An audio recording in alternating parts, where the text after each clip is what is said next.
Para un mundo perturbado, para una sociedad atemorizada, para una familia desintegrada o para una vida angustiada, existe esperanza. La esperanza es Jesús. Jesús es el camino que nos conduce a la salvación. Él es la verdad de un mundo de confusión.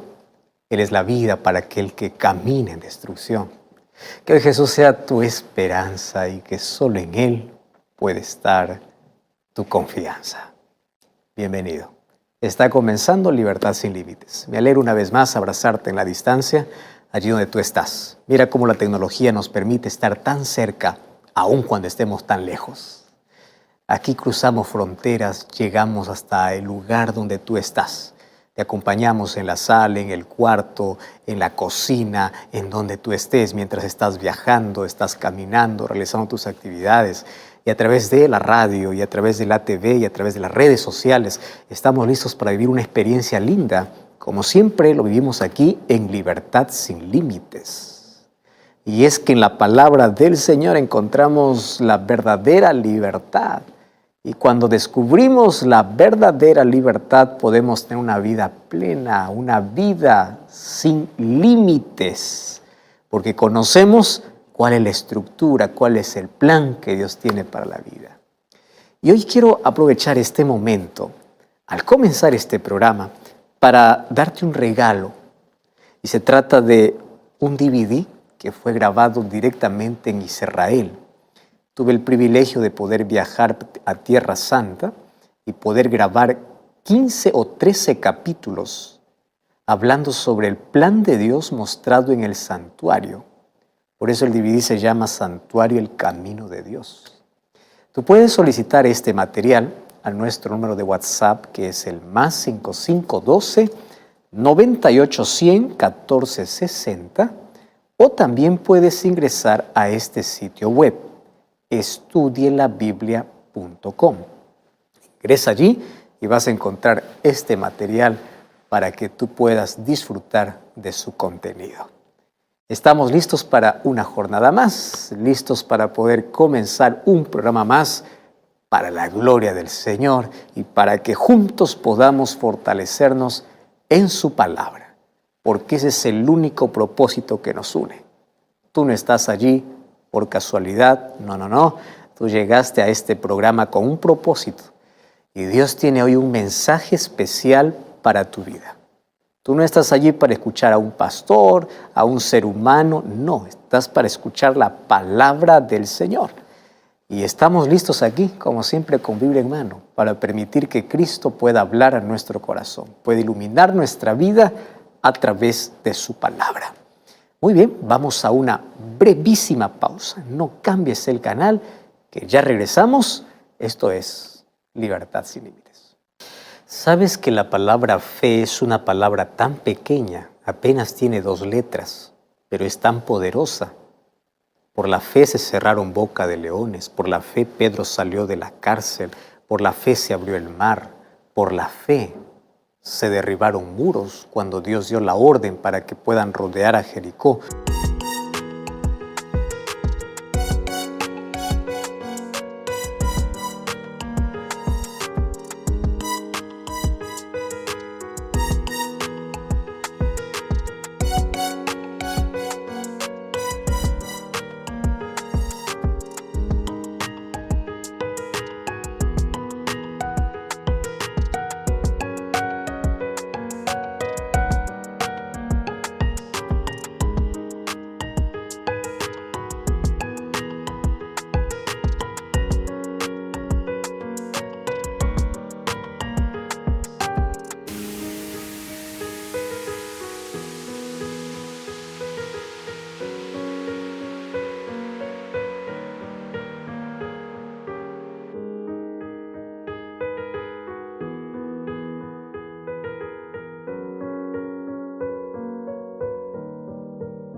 Fue por fe que estos hombres y mujeres hicieron que tantas cosas extraordinarias puedan acontecer, puedan suceder.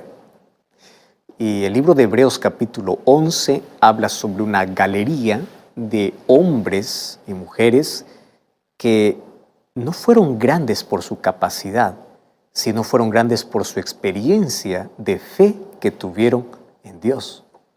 Y la Biblia dice que sin fe es imposible agradar a Dios.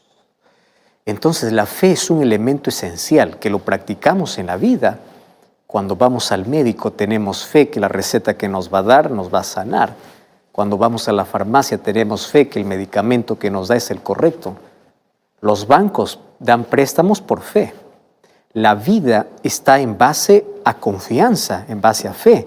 ¿Por qué dos personas se unen en matrimonio? Por fe, porque confían. Fe es confianza, es un mutuo acuerdo, es un compromiso. Pero cuando hablamos en el asunto espiritual, la fe es tan esencial, tanto así que la Biblia dice, el justo por la fe vivirá. El justo no vive por los sentimientos, por lo que piensa, por lo que siente, por lo que ve, vive por fe.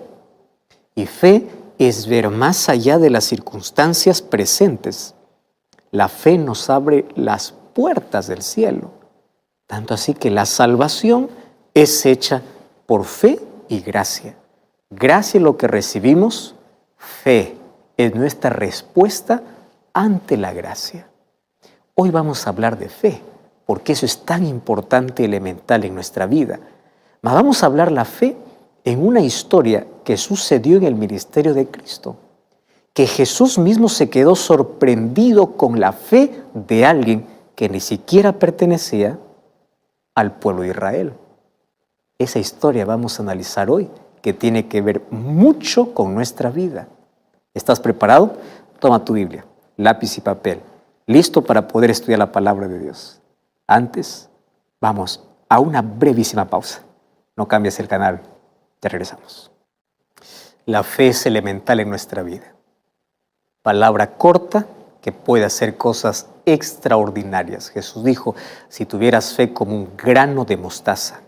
Un grano de mostaza es tan pequeño, tan insignificante, que cuando colocas en la palma de la mano, es tan pequeña, pero imagínate lo que puede hacer cuando lo siembras y cuando lo colocas en el terreno correcto y lo cultivas, de allí nace el árbol más grande, más frondoso. La fe tiene pequeños comienzos, pero tiene finales grandiosos. Por la fe ocurrieron tantas cosas extraordinarias.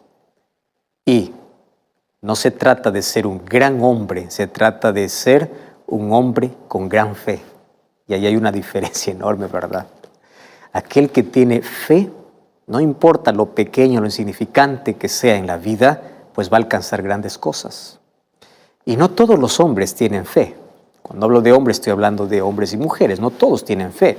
Algunos no tienen fe o no quieren ejercer fe porque la duda se ha instalado en el corazón. Y una de las cosas que Satanás siempre intenta colocar y sembrar en el terreno de nuestra vida se llama duda. Cuando la duda crece, empiezas a cuestionar todo lo que te sucede, todo lo que pasa, comienzas a ver a Dios de una manera diferente, piensas que Él es injusto, piensas que te abandonó. La duda es un veneno para poder destruir la fe. Otros tienen poca fe, ejercen poca fe, pero a la verdad todos ejercemos fe. Todos ejercemos fe cuando vamos al médico, sabiendo que Él va a dar una receta correcta para nuestra vida. Ejercemos fe cuando subimos a un avión y aunque no vemos el piloto, sabemos que hay alguien ahí. O sea, la fe se ejerce.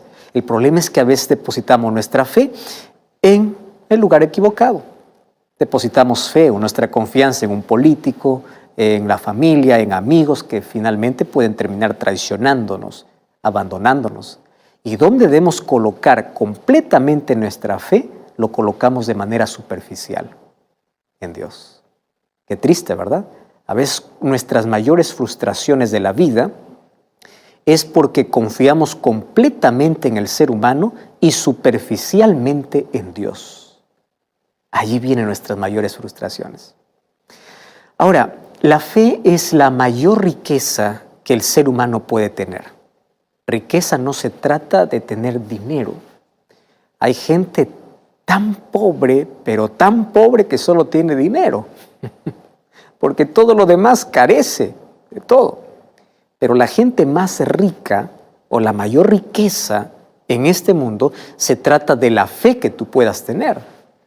Recuerdo la historia de 4 niñitos que estaban allí jugando en un parque y cada uno empezó a decir que su padre era el que tenía mayor riqueza.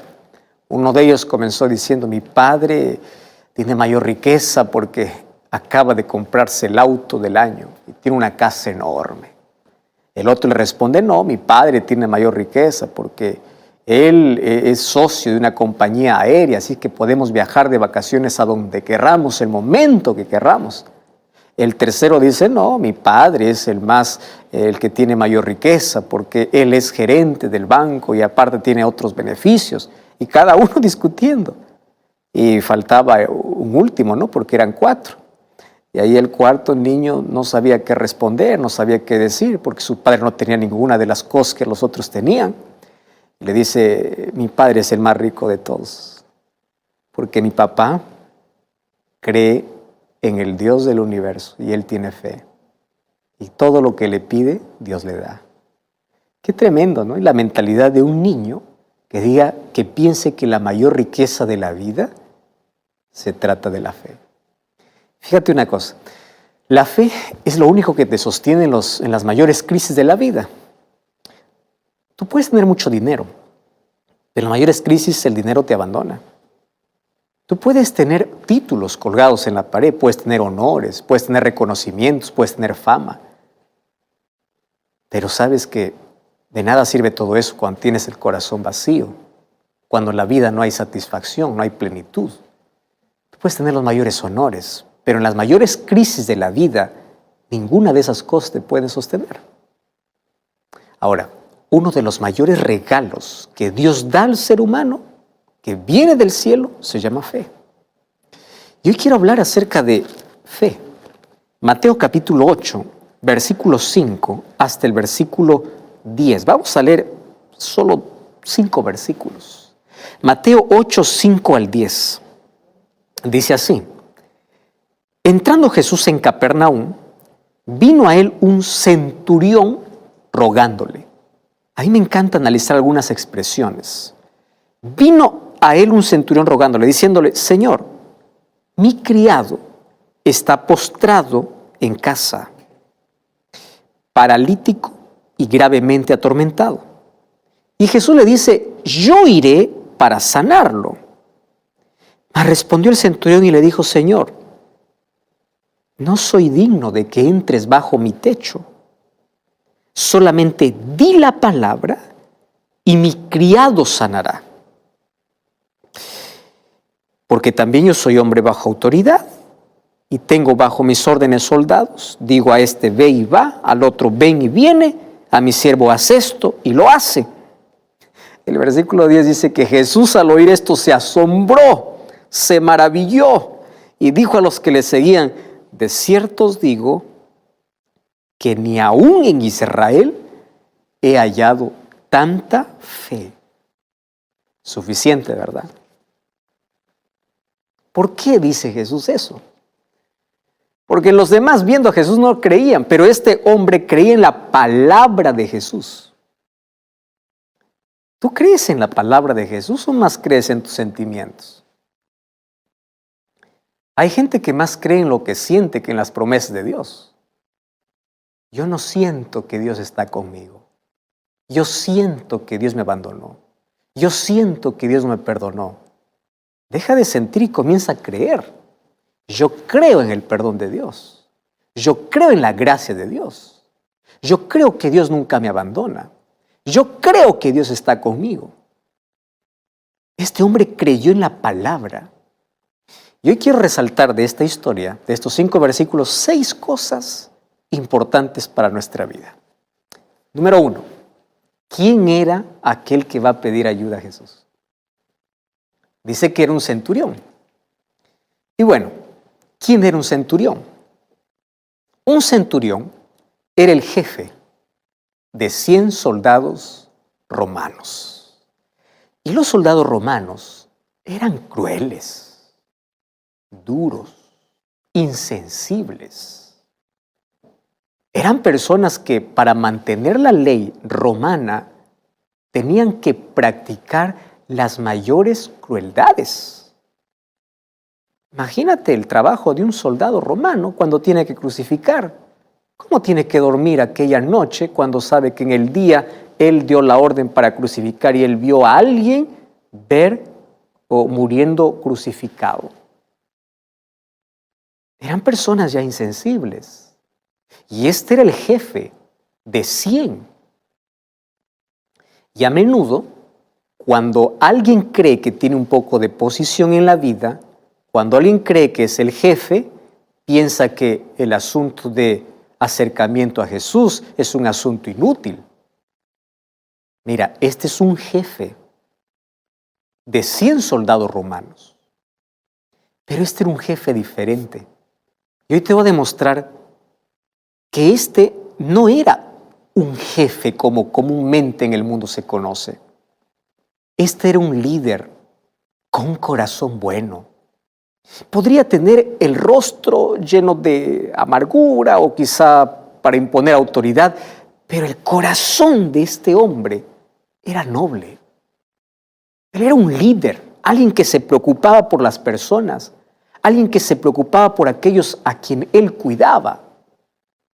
Y una de las cosas que la Biblia menciona es que este centurión, aun cuando no era judío, él amaba a los judíos. Tanto así que los ancianos, dice ya el Evangelio de Lucas, que vinieron a Jesús y le rogaron, diciéndole, por favor, este hombre es digno que le concedas esto, porque él ama nuestra nación. Eso dice Lucas capítulo 7, versículo 4 y 5. Mira el concepto que tenían los líderes de este centurión. ¿Quién iba a amar a un romano? Pero este era diferente.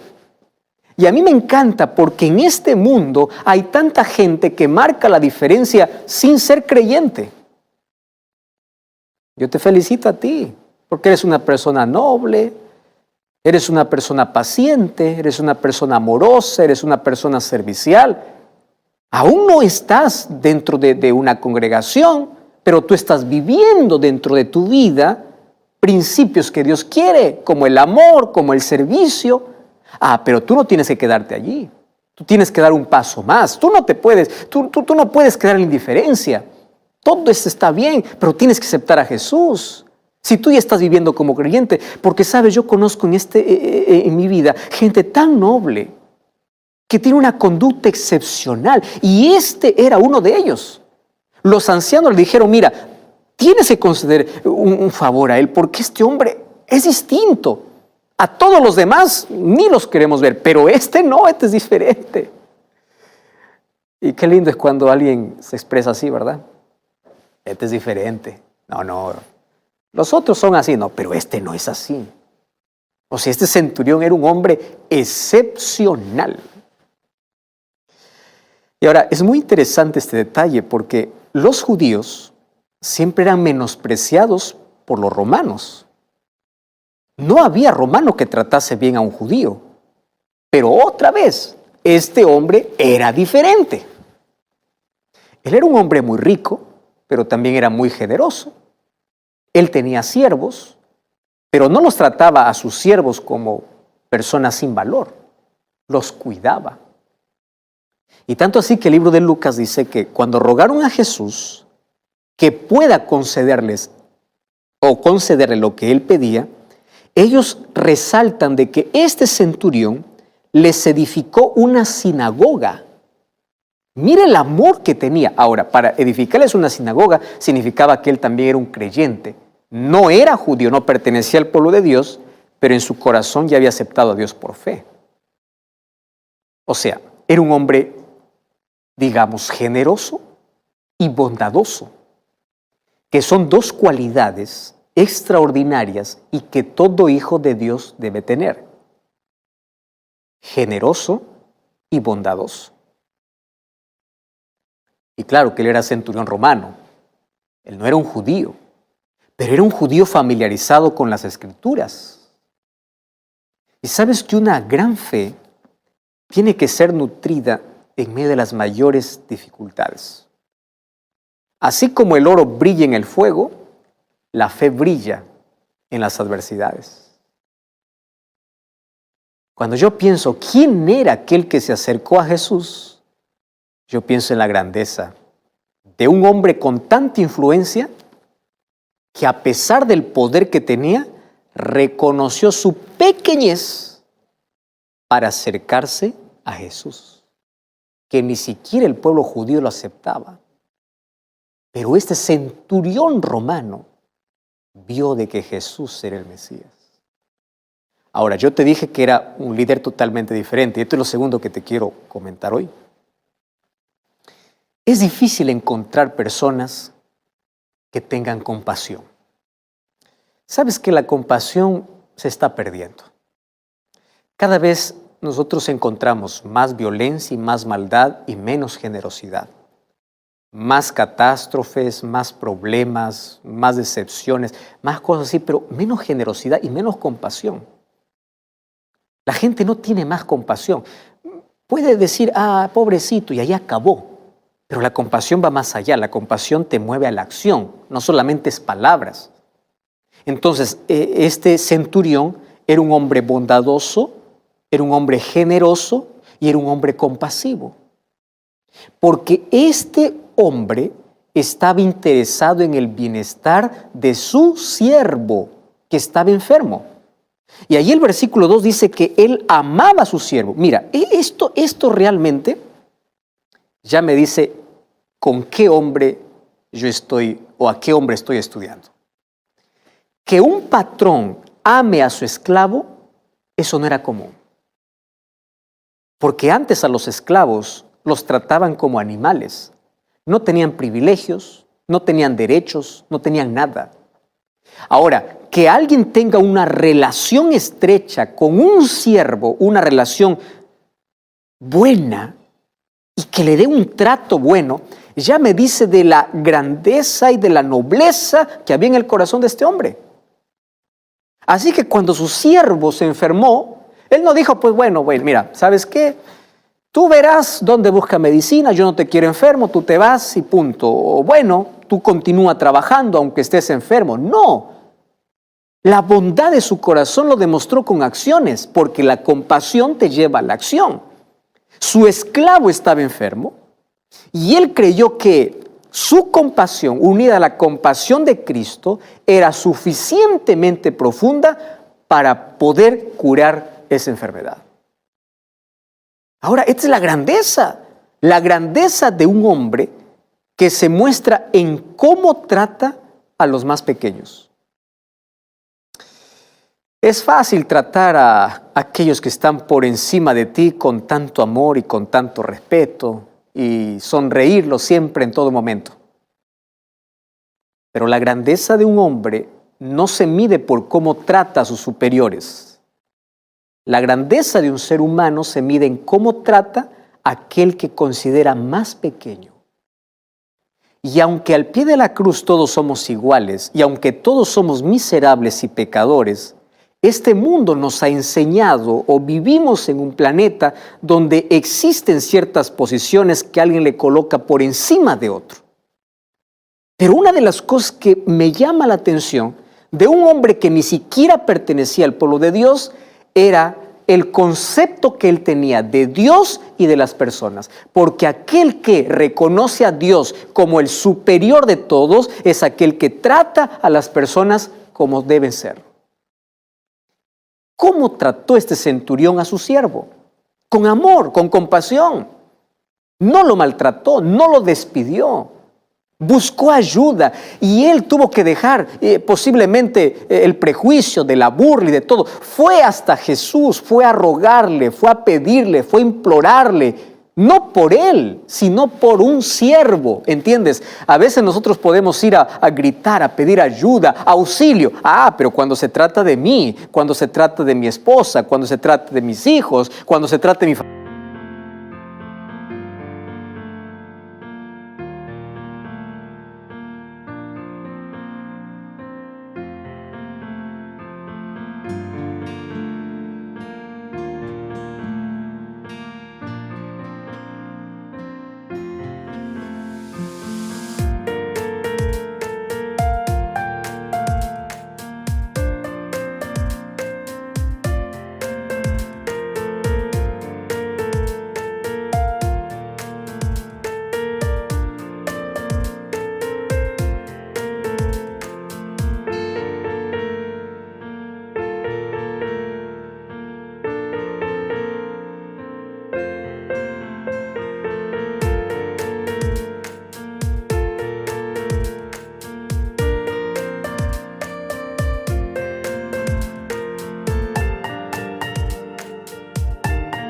familia. Pero pedir ayuda así por un siervo, ¡wow! Este ya es un corazón regenerado. ¿Por cuántas personas tú pides ayuda que no tienen ligación contigo, no tienen una conexión directa contigo? No es tu familia. Puede ser un vecino, puede ser alguien que conoce en la calle, puede ser alguien que pasa por necesidad o puede ser un trabajador tuyo. Tú eres capaz de poder interesarte tanto por él que cuando lo encuentras en un problema, tú no te quedas de brazos cruzados y vas y buscas ayuda y pides auxilio, no para ti, sino para tu siervo. ¡Qué grande! Número 3. Veamos cuál es la necesidad que menciona. Porque aquí es grande cuando se piensa en aquella necesidad. ¿Cuál era el problema del siervo? Estaba postrado, paralítico, gravemente atormentado. No estaba con una gripe, estaba atormentado. Y ninguna enfermedad debemos minimizar, porque todo nos destruye y nos paraliza. Aún con un dolor pequeño que tengas en el cuerpo ya puede destruir todo. Pero imagínate de alguien también que sufre más al estar paralítico, no puede moverse, está atormentado. Él está afligido, tanto en el cuerpo como en la mente, porque él tiene angustia. Él no puede retribuir lo que su amo le da. Él no está trabajando más, pero aún así su amo no lo ha despedido y tiene tanta compasión que basta Jesús. Y probablemente este siervo, pues, al ver la reacción, al ver el trato que le da su amo, aun cuando él no puede servirle, le hace sentir impotente, él se angustia, él quiere devolver la compasión que recibe, pero no puede. Ahora, ¿hasta dónde puede alcanzar o hasta dónde debe alcanzar la habilidad y el poder que el ser humano puede tener? Este hombre podía ser rico, pero ante una crisis no podría solucionar, porque hay cosas que el dinero no soluciona, que el poder no soluciona, que la influencia no soluciona, que el cargo no soluciona, que solamente Dios puede solucionar. Solo Dios. Solamente Dios puede restaurar completamente. Ahora, me llama la atención en el argumento que presenta este centurión. Ya te conté hasta hoy las cualidades que este hombre tenía. Bondadoso, generoso, compasivo, un jefe de 100 soldados romanos, pero un hombre que tenía una relación estrecha con los más pequeños. O sea, este hombre, comparando a otras personas que se han acercado a Jesús, era digno por todo. Pero mira cómo dice él. Cuando Jesús le dice, yo voy a ir y le sanaré, el centurión le respondió y le dijo, Señor, no soy digno. Esta expresión es la expresión que más me llama la atención. Un hombre admirado, reconocido, aplaudido, un hombre bueno, generoso, la gente lo ama. Los líderes, que eran tan complicados los judíos, tenían un concepto diferente de él. Aún así, delante de Jesús, ¿él qué cosa dice? No soy digno. Vivimos en un tiempo donde todos aquellos que tienen alguna responsabilidad se creen dignos. Donde todos creen que son dignos cuando tienen algún cargo, alguna función. Yo soy digno, yo merezco el primer lugar, yo merezco esto, yo quiero lo otro. Y este hombre con cualidades extraordinarias y con poder e influencia decía, no soy digno. Esto es el verdadero significado de lo que dice Mateo capítulo 5, versículo 3. Bienaventurados los pobres en espíritu. No importa cuánta riqueza puedas tener por fuera, no importa cuánta influencia, cuánta responsabilidad y cuántas cosas, cuando tú reconoces tu indignidad delante de Dios, entonces eres feliz. Bienaventurados los pobres en espíritu, aquellos que reconocen que no son superiores a los demás, aquellos que tratan a los demás con amor, porque Él se considera también indigno. ¡Wow! ¿Tú te acuerdas de la parábola que Jesús contó en Lucas capítulo 18, versículo 13 de el fariseo y el publicano? Lucas capítulo 18, versículo 13 muestra que el publicano ni siquiera levantaba los ojos al cielo, sino que él se golpeaba y se golpeaba allí el pecho diciendo: no soy digno. Y él estaba allí de lejos. Ni siquiera levantaba los ojos al cielo para decir: yo soy digno. No, no, no. Él decía: Dios, sé propicio a mí. Yo soy un pecador, o sea, yo soy indigno. Y él fue quien regresó justificado. En cambio, el otro fariseo decía: Señor, yo merezco todo. Yo ayuno, doy ofrenda, hago esto, hago lo otro. Entonces yo merezco. Él no recibió la justificación. ¿Recuerdas la parábola del hijo pródigo? En Lucas capítulo 15. Especialmente Lucas 15, 19. Dice que cuando el hijo pródigo regresó, las primeras palabras que le dijo al padre es: ya no soy digno de ser llamado tu hijo. Ya no soy digno de ser llamado tu hijo. Y le dice: por favor, hazme como a uno de tus jornaleros. No soy digno. Y este centurión pudo haber pensado que era digno por todas las cosas que hizo. Pudo haber pensado en sus buenas obras. En base a sus buenas obras, él había gastado mucho en edificar la sinagoga. Pero él sabía que aunque se hubiese construido 100 sinagogas, aún así él no era digno, porque está delante de alguien que es el creador del universo. Él pudo haber pensado: yo soy digno porque yo estoy en una posición elevada, yo tengo riqueza, tengo poder. Él tenía rango. Tenía una posición. Era un hombre eminente. ¿Cómo podía creer que no era digno? Claro, humanamente podríamos decir: él es digno. Pero su dignidad delante de la presencia de Dios se convirtió en indignidad. Y esto es lo que él mismo entendió perfectamente. No soy digno. Pero yo conozco la autoridad, porque yo soy hombre de autoridad. Y aquí viene el otro elemento principal. Solo di la palabra.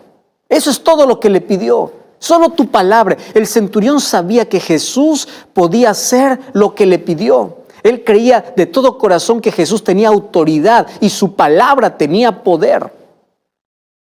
Por tanto, él creyó que si Jesús dijera a la enfermedad: sal de ese siervo, sal de ese hombre, la enfermedad se iría.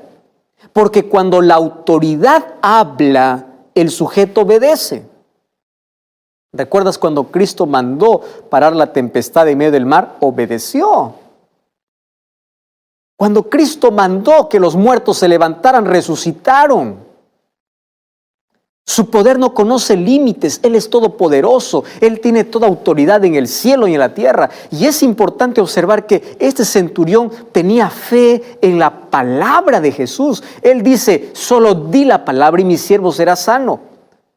Pocos judíos tenían la importancia o tanta importancia en la palabra de Jesús. Así que una gran fe no pide señales. No, solamente cree en la palabra, se satisface con las promesas, sabiendo que Dios es fiel. Y es interesante que en el tiempo de Jesús, mientras algunos demandaban señales para creer, otros se conformaban solo con su palabra. Porque fíjate una cosa, no es necesario ver milagros para creer. Hay que creer en la palabra para ver milagros. Porque la fe viene por el oír y el oír la palabra de Dios. Y todo lo que necesitamos hoy para creer está en la palabra de Dios. Y esta está siempre a nuestra disposición, está al alcance de todos. ¿Y cuál fue el resultado de todo? Es grande cuando pensamos en los resultados que siguieron. Jesús le dice, así como creíste, será hecho. Su fe sencilla, pero de gran corazón, fue contestada. Y fue contestada plenamente. No quedó nada más para desear. Y ahí Jesús dice, yo les aseguro que no encontré en Israel a nadie que tenga tanta fe. Y aquí me llama la atención lo siguiente. ¿Cómo es que esto era posible? ¿Acaso entre ellos no había personas quienes habían dejado todo para seguirlo? ¿Acaso eso no era suficiente? Estaban ahí los discípulos. Ahora fíjate, la fe que deja todo no es la fe que Jesús está alabando. Recuerda que entre ellos había quienes estaban dispuestos a aceptar todas sus enseñanzas. ¿Acaso no era eso suficiente? La fe que lo acepta todo no es la fe que Jesús alaba. Jesús alaba la fe que obedece todo. ¿Por qué? Porque los obedientes lo siguen, pero no todos los que le siguieron le obedecieron. ¿Estás entendiendo? Los obedientes aceptan todo, pero no todos lo aceptaron a Él. No todos los que aceptaron lo obedecieron. Los obedientes son los que entran en el reino de los cielos. Y por eso Jesús continúa diciendo que como el centurión, muchos vendrán del oriente y del occidente para participar con Abraham, con Isaac y con Jacob en el reino de los cielos, porque tienen una fe de obediencia. Esos súbditos del reino tienen una fe que obedece, que cree, pero aquellos que no creen serán echados fuera. Eso dice Mateo capítulo 8, versículo 11. Ellos serán dejados fuera. Y ahí volviéndose de nuevo el centurión le dijo, tú puedes volver, todo se hará como creíste. Sabes que las obras milagrosas de Dios no solo ocurren para beneficiar a los que creen con fe obediente, sino también benefician a aquellos que están con ellos, por los cuales creyendo piden a Dios. Y dice que en la misma hora aquel siervo fue sanado. Por eso es que la Biblia dice en Hebreos capítulo 11, versículo 6, sin fe es imposible agradar a Dios. Y déjame hablarte de la fe que Dios espera de todo ser humano. ¿Sabes qué fe? La fe está basada en evidencias. La fe no es irracional. Hay algunos que creen que la fe está basada en la nada, creo en la nada, voy a la nada. No. La fe no es racionalista, que es una cosa muy diferente. La fe es racional y está basada en un Dios que tiene poder. ¿Y qué cosa me encanta de esta historia? Es que Jesús, cuando mira a este centurión, le alaba por la fe que éste tenía. ¿Y en qué tenía fe el centurión? En la palabra de Jesús. Dios está buscando personas que crean su palabra sin discutir, que crean simplemente porque es la palabra de Dios, que aun cuando no ven resultados inmediatos, creen que Dios está allí. Entonces escúchame, mi trabajo y el tuyo es creer. Y cuando Dios da una palabra, tú tienes que creerla porque Él es fiel a sus promesas. Él va a cumplir. Su palabra tiene poder para crear y para transformar. Su palabra tiene poder. Y así como este centurión dijo, Señor, solo en tu palabra creo. Ni siquiera soy digno que entres bajo mi techo. Ni siquiera soy digno, aun cuando tenía tantas cualidades. Esa fe fue la fe que Jesús admiró. ¿Cuán dispuesto estás en creer en todo lo que Dios te dice? Creer en su palabra, que su palabra tiene poder. No se trata de ver para creer, se trata de creer para ver. ¿Quieres ver grandes cosas? ¿Quieres ver grandes resultados? Tú tienes que creer. Yo no sé cuál es el problema que hoy tienes. Te sientes paralítico como ese siervo. ¿Cuál es el problema por el cual estás atravesando? Dios tiene una palabra para ti. Cree en mí. Estoy contigo, yo nunca te abandoné. No creas más en tus sentimientos. No creas más en lo que alguien dice. Cree en mi palabra. Obedece mi palabra. Sé fiel a mi palabra. Cree. Porque grandes cosas suceden a aquellos que creen. Mi trabajo es creer. Y cuando Dios da una palabra, créelo.